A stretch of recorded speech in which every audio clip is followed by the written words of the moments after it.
नमस्कार, डी24 speed news channel तुम्ही पाहू शकता।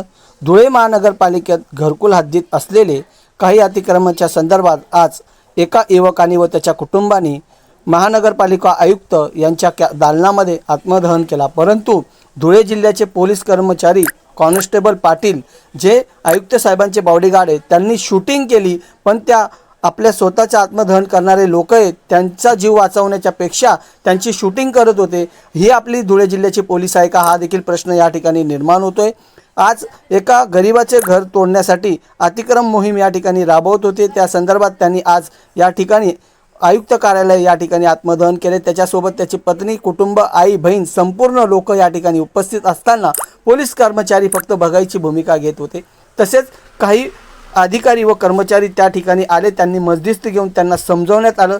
तसेच धुळे शहरातील जे क्राईम ब्रँचचे कर्मचारी आहेत त्यांनी आलं, त्यांनी त्यांची समजूत घातली।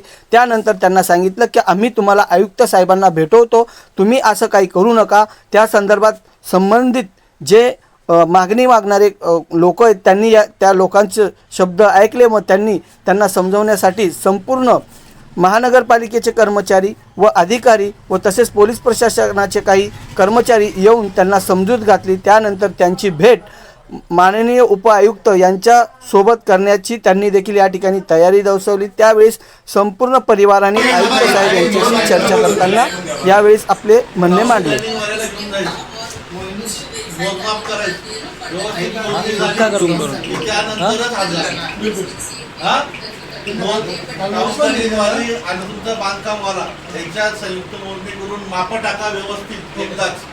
नितीन शिंदे, राहणार मार्ग रमाबाई आंबेडकर नगर भिडेबाग समोर आमच्या गल्लीमध्ये संबंधित व्यक्तीने बेकायदेशीर अतिक्रमण करून वाढीव बांधकाम करून येण्या जाण्याचा मार्ग संपूर्णपणे बंद केलेला आहे। त्या संदर्भात मी महानगरपालिकेला वेळोवेळी निवेदन दिले होते।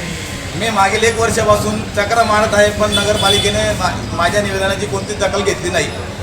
आयुक्त साहेबांनी 2 वेळा त्यांना आदेश दिले कारवाई करण्यासाठी, पण जे कनिष्ठ अधिकारी येथे कारवाई न करता ते अतिक्रमण धारकाला पाठीशी घालत कारवाई टाळाटाळ करताय।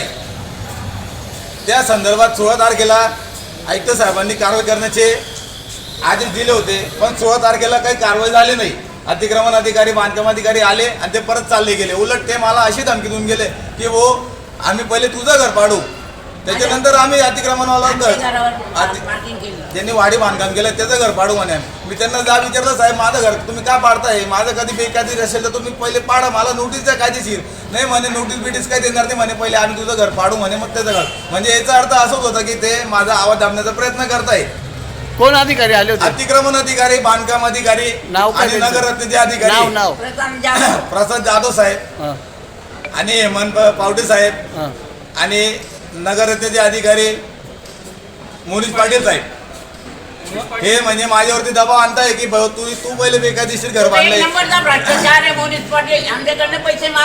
पैसे दिले नाही म्हणून ते उलट आमच्या विरुद्ध पेपर रंगवताय आणि आमचं घर तोडण्याचा प्लॅन बनवताय ते।